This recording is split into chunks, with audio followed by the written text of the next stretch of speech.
vous êtes mobilisés, mais pas avec elle. Absolument.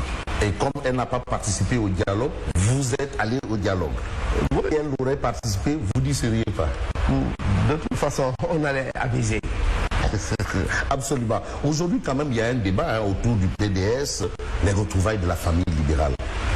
Qu'est-ce que cela vous inspire? Vous savez, depuis 2013, le président Abdoulaye Wade a écrit. Il n'a même pas parlé de retrouvailles, il a parlé de reconstruction de la famille libérale. Ça, c'est du wadisme, ça. Voilà. Le président Wade nous a dit, a écrit un texte qu'il a amené. Je pense que le président Doudou Wade vous en parle toujours. Il a parlé de reconstruction de la famille libérale. La famille libérale, donc nous travaillons ça.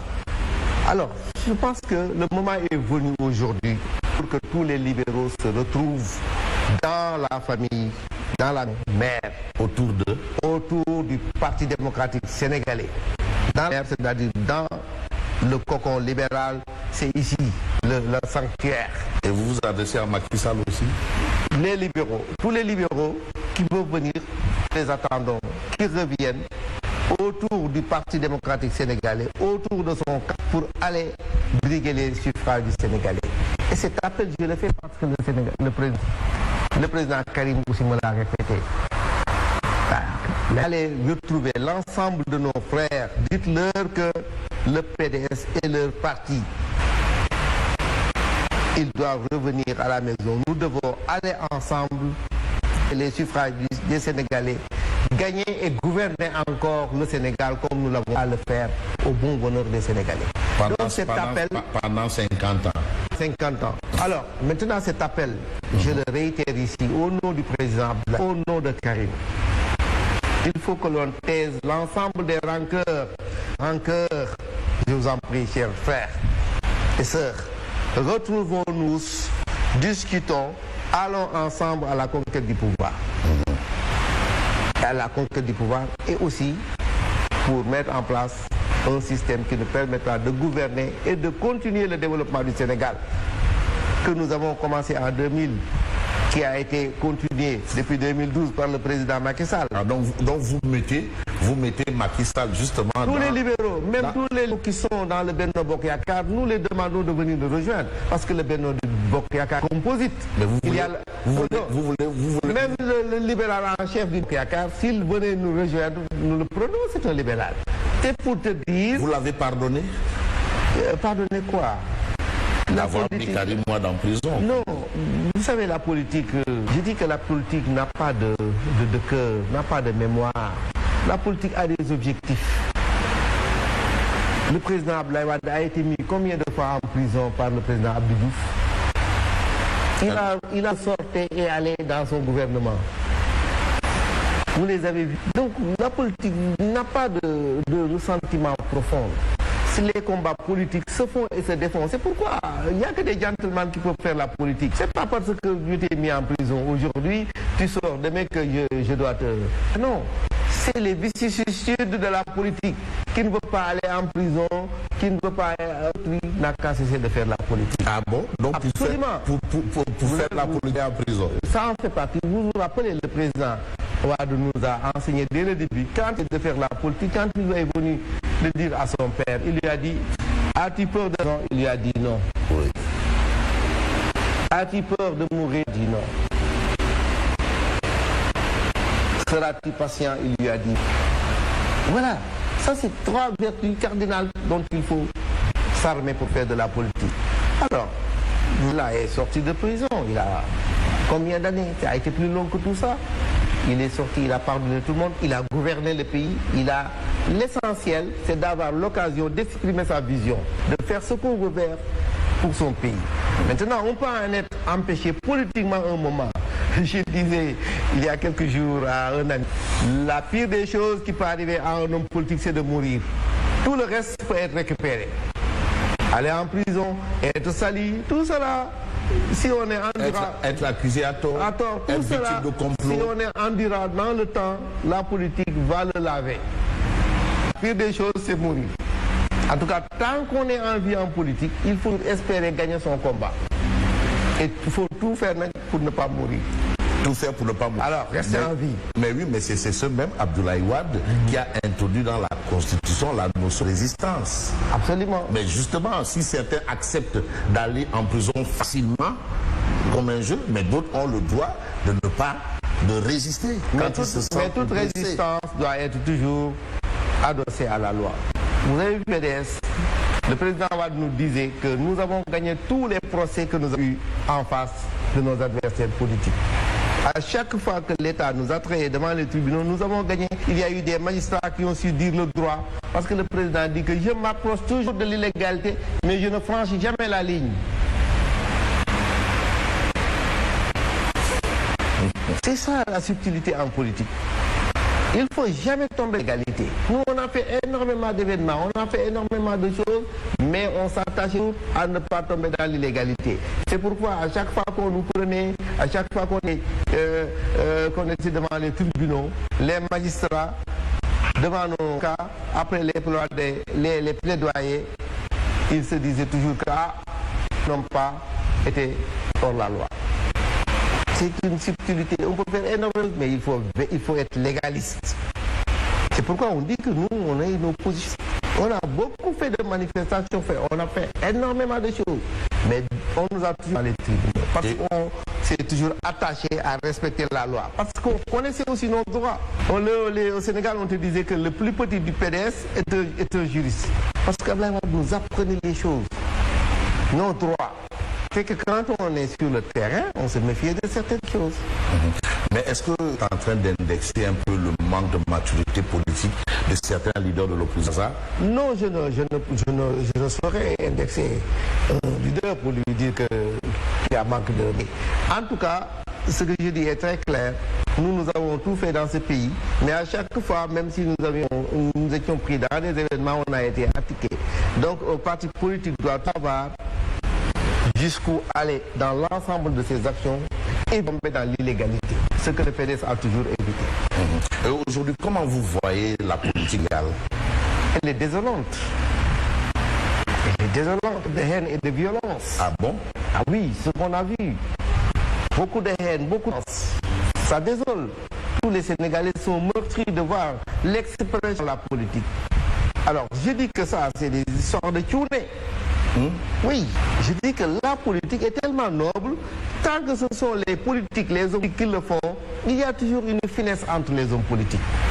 Quand il y a des grands budgets, c'est parce qu'il y a des tchounes qui sont descendus dans le terrain, des amateurs. La politique est une affaire d'elle. Mais vous n'y voyez pas aussi une restriction des libertés qui entraîne peut-être cette réaction? Même la restriction des libertés, on a des manières de lutter contre elle. Nous, c'est ce que nous... Quand aussi l'exercice des libertés nuit à la liberté, on doit mettre là. L'État doit être là. On ne doit pas dire que je suis libre de faire tout. Mais comment le faire? Quand le faire? Et avec. Il y a aussi la liberté des autres. La liberté des uns qui s'arrêtent là où c'est des autres. Ah oui, c'est pourquoi la politique, quand on le fait pour les hommes, quand on le fait pour la population, on doit préserver la population. On ne doit pas être contre la population. C'est ce qui se passe aujourd'hui. L'État est indemne après les manifestations là, tout ce qui s'est passé. Qui en a pâti? Ce sont les populations, les pauvres gens. L'État est indemne. Le régime est indemne de tout ce qui s'est passé. Indemne, vous êtes sûr? Est-ce que c'est pas ce qui a pesé dans la balance pour que le président ne se présente pas? Nullement. L'État était hors d'atteinte. Non, ah bon? je te le dis parce que j'ai fait. Parce que certains tirent des dividendes de ça et que c'est ça. Je te dis, un État, c'est pas ça. Un État, c'est quoi? Aussi savoir lire que non, on n'a plus la main, on recule. En 2011, il y avait ça. En 2012, quand le président sortait pour faire sa campagne, il y avait toujours les feux qu'on brûlait, mais il n'y avait pas les pillages. Les gens disaient, le pouvoir est dans la rue. Ça, quand on dit qu'il faut dire, l'État est là. On a un État fort, un État debout. Ce n'est pas de petites choses qui les branlent. Casse seulement. On se détruit, on détruit les citoyens et les richesses des gens, mais c'est pas cela. En tout cas, la politique, ça, il faut avoir une stratégie de conquête du pouvoir. La stratégie de conquête du pouvoir, au Sénégal, nous l'avons affinée. C'est le vote. Nous avons travaillé pendant 20 ans avec des Kangam, grands leaders politiques qui ont travaillé autour avec la pour arriver à avoir un système électoral si raffiné qu'on a. Aujourd'hui, les gens se disent que mais Fabrice, qui sont devant chaque bureau de vote. Dès qu'on finit de le dépouillage, le dépouillement, les résultats sont publiés. Comment on peut voler maintenant un bureau de vote? Dans un bureau de vote, tu trouveras un Benno Bokk Yakaar. Et il y a 10 autres candidats qui sont entre lui. Qu'est-ce qu'il peut faire là-bas si nous sommes présents? Quand le système fonctionne, si l'opposition assume ce qu'il a à assumer, nous avons travaillé pendant des décennies, démocrates du Sénégal, à mettre en place un système démocratique qui nous permet de conquérir le pouvoir. Nous avons eu les alternances, nous avons conquis les mairies nous sommes majoritaires aujourd'hui égalitaires à l'Assemblée nationale avec ce système, celui que les Sénégalais vont choisir, le Sénégal, que les Sénégalais donc se disent que nous allons changer ce système, nous allons installer un président par les urnes. Chacun va vaquer à ses activités. Le jour venu, il y aura la paix au Sénégal. C'est ça. Mais oui, mais d'accord. Vous semblez oublier que ceux qui aujourd'hui appellent à la résistance ont été victimes, les victimes d'aujourd'hui, de ce que vous aviez été hier. C'est-à-dire nous sommes de vouloir, liquider certains opposentiels. Est-ce que là aussi il ne faut pas mettre un terme à ces méthodes? De toute façon, nous en 2019, quand nous avons été empêchés d'aller aux élections, tous ceux qui sont là sont allés aux élections. Ils ne sont pas souciés de notre sort. On avait demandé, on leur avait dit n'y allez pas. Le Bambad avait fait même une déclaration, mais tous ils sont allés aux élections. Oui, mais une déclaration disant aux gens de brûler les cadres électeurs, mais c'était excessif quand même. C'était excessif, on en a convenu lui-même arrêté après. Oui. C'était pour leur dire qu'il faut utiliser des méthodes absurdes, ne pas faire aux élections, parce qu'ils se disaient que ça n'allait pas marcher. Le jeu était... C'est ce qu'il croyait à l'époque, ce qu'il avait dit. Alors, maintenant, quoi qu'il en soit, en 2019, ils sont tous partis aux élections, ils ne se sont pas situés de notre sort. Les gens sont aussi... C'est ça la politique. Nous aussi, nous travaillons vraiment à être présents à ces élections. Inch'Allah, Rabbi, à avoir le candidat du PDS que nous allons présenter, Inch'Allah, Rabbi, après notre congrès d'investiture, et aller conquérir pacifiquement et démocratiquement les suffrages des Sénégalais. Mais les histoires de forces occultes qu'on entend ici et là, forces occultes, nervis et autres qui ont pignon sur rue durant certaines manifestations, et même dans le champ politique, qu'est-ce que vous en dites? Bon, ce que je peux dire, en tout cas, force occulte, ça, c'est un terme qui a été lancé par le pouvoir, ils n'ont qu'à le démontrer. Le ministériel. Voilà, le pouvoir. Mais vous êtes un citoyen de ce coin, un représentant du peuple. Je dis, nous attendons toujours que l'État nous montre ou nous présente l'œuvre de leurs allégations. Si c'est à l'Assemblée nationale ou devant les tribunaux, ils l'ont dit. Mais en tout cas, le profil des manifestations qui se sont passées montre qu'il y a quelque chose d'inédit dans cela.